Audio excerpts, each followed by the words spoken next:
Have you ever found yourself in a situation where you wish you had a dash cam but you didn't have one?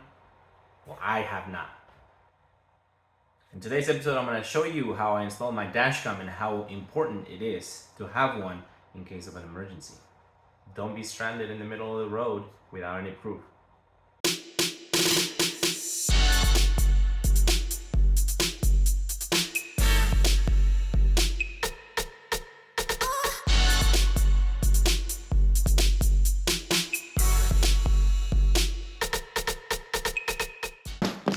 We have the dash cam from Amazon, and we have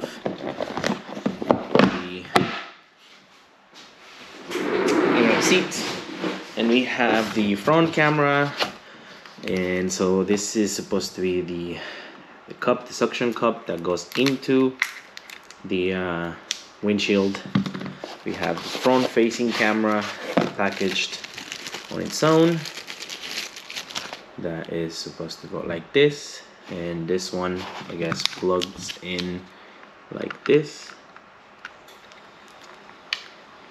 which is good. Again, this is not something like black view like the one I have on the STI, but definitely will do the work. It came with a SIM card included for 6 gigabytes, I believe. And so yeah, so that's the front camera, and then we have, I don't know what these are for.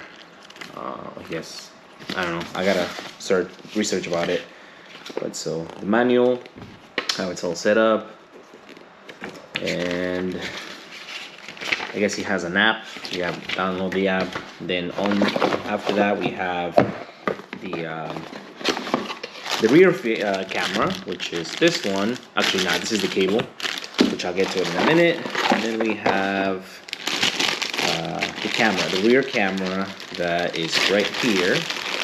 And the thing that I didn't like was that, well, first of all, this is okay. There's the camera. It's very basic, kind of gives me the vibes of the black view of rear black view camera. Obviously this is not black view, but so the thing that I didn't like and I didn't realize was that I thought I ordered because it was on hardwired, but it ended up being a cigarette lighter connector, and this one goes to the actual dash cam. But I don't really like that.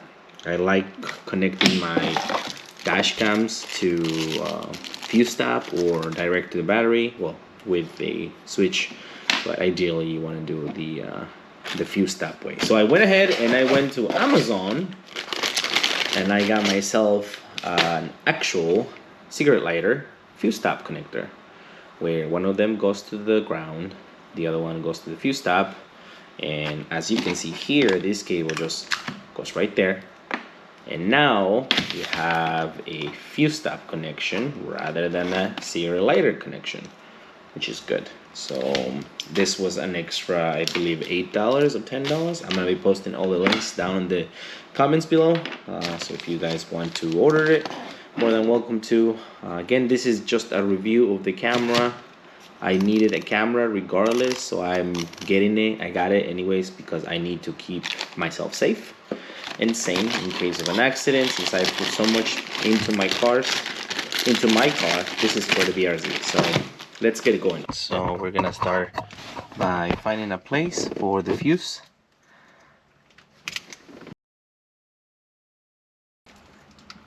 And running the cable to its final location. So here I'm not gonna bore you about installation. Unless you really want specific instructions, I'm gonna go briefly and very high level about this. You're gonna run your cable through the dashboard, through the side panel, into the pillar panel around the headboard, and coming out through the middle of the windshield so it can plug into your dash cam. Now to run through the back, you're gonna have to remove the panels on the side of the doors and windows to run the cable back to the through the actual edge of the headboard so you can put it in the middle of the windshield.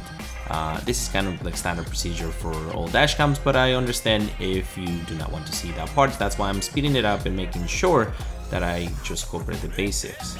Let's talk about how having a dash cam is very important. I was in a car accident once where my STI was hit from the back, and the car basically claimed that he did not hit my car, that I was just saying it for saying, but I explained to him that I had a dash cam, and then his attitude changed right away.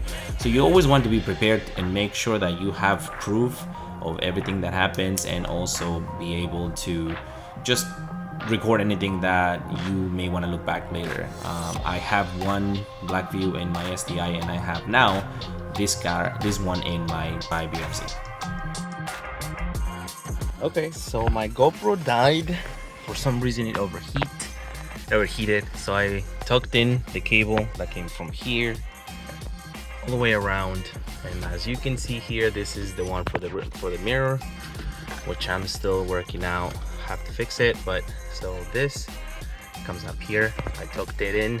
Now this, the previous owner had worked some stuff here, so what I ended up doing was I got some double-sided tape, and I put one piece here to hold it in place, and one piece right here to hold it in place so it doesn't pull, and that should do it.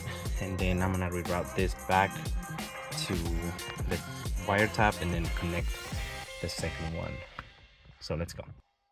And so for this, we're gonna remove this panel, that panel, and we're gonna run it through the bulb, through this, and then we're gonna come right back out that way.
Alright, time to take you guys back in.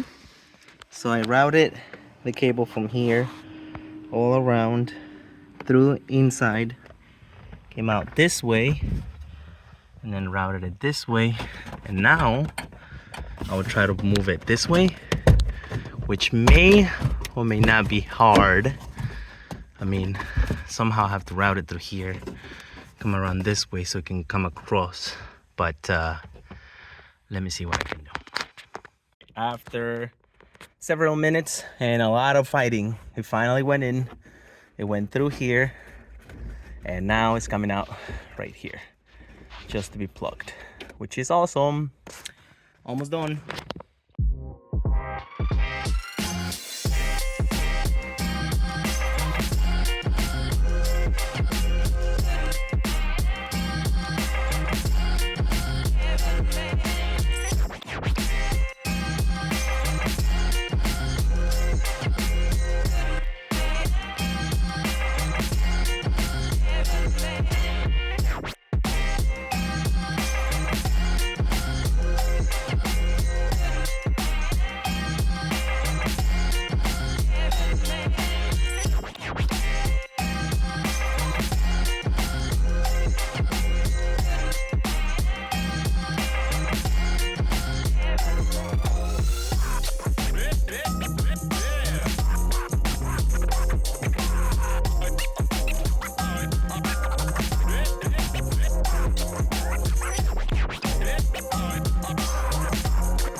So I have connected my ground to that bolt right there, and I will be connecting the fuse stop to the fuse box.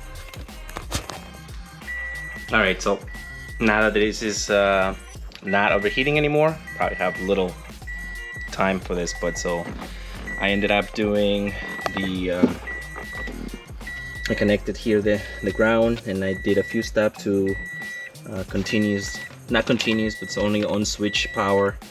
And then when you turn on the switch, you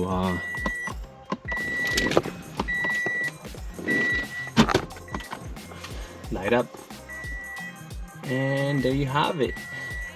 I just have to tuck in some wires and we'll be okay. So stay tuned, almost done.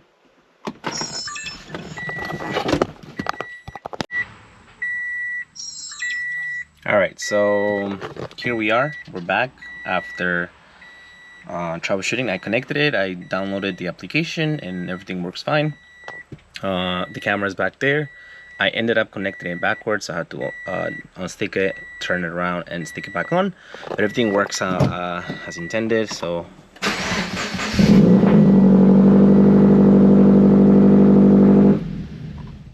actually I didn't have to turn it on, but just switch on, and as you can see now, we have clear picture.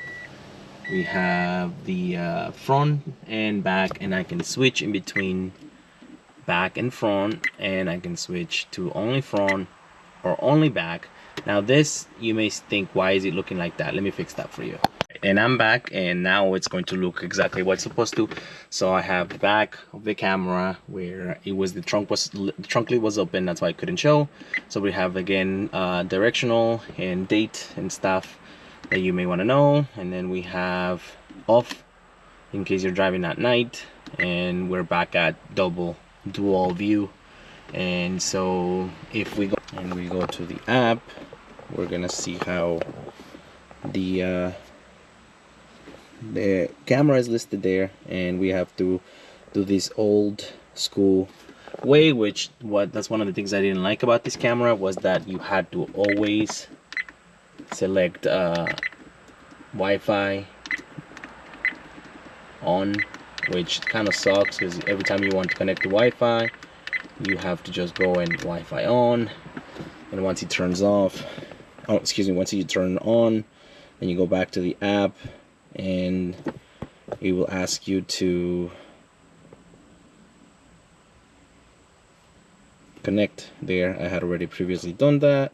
It's gonna say no internet access, and we're gonna go back and see the camera, and now we have live footage. I flip it, and then we're able to see clear picture. This is supposed to be 4K. I don't think it's full 4K, but it does do it pretty well. So I think that just for the fact that I got it to be protected and make sure that I am able to drive the car, and if in case something happens where somebody hits me, then I'm able to just claim if that's their fault. And so yeah, so I'm very happy that I have finally installed it. It seems like it has a built-in GPS. It's the knob that you twist, this knob right here. When you twist it, it automatically says, it says wording GPS. I'm sure you guys can see that there. Maybe not, but yeah, so it's done. This install was not more than 25 minutes. The only thing that is tedious is to remove panels and put panels, but if you've done it multiple times before, then it should be pretty easy. So I'm pretty excited to take it for a test drive and see how the quality is after I download it to my phone. So I'm gonna download some of the footage into my phone or the computer, and I'm gonna add it to this video. I'm also gonna add the resources such as the link to this dash cam and the anything else I use, such as the lighter cigarette plug that is at fuse tab. Again, so far so good. I like it. I like the quality, I like the size, I like how it sticks. There is the suction mount is not the most powerful, but it comes with some sticky cup, which means that it probably stays stuck, which is fine. It very much gives you the feeling of a Blackview style camera that is super expensive, but it's not so expensive. So for $130 plus $15, I think it was for the actual lighter, cigarette lighter plug that you use up as a fuse tab, ended up being like about $150. So for $150, some, I don't know, maybe I could have gotten a better one, but I thought that this was okay. It had several reviews that said it was good. So far so good. So if you like this comment, don't forget to like, subscribe, comment, and I'll catch you guys on the next one. Peace out.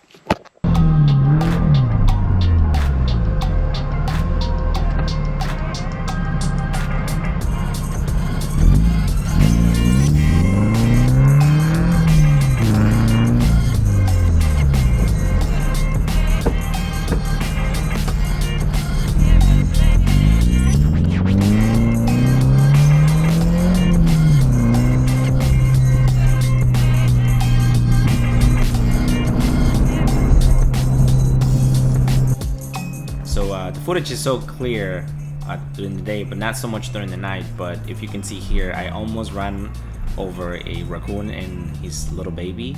It was really clear to me, and I had to get the footage because I just got the dash cam, so it looked really cool. I swerved, and as you can see here, it probably shows on my voice like being excited because I almost killed him, but I did not.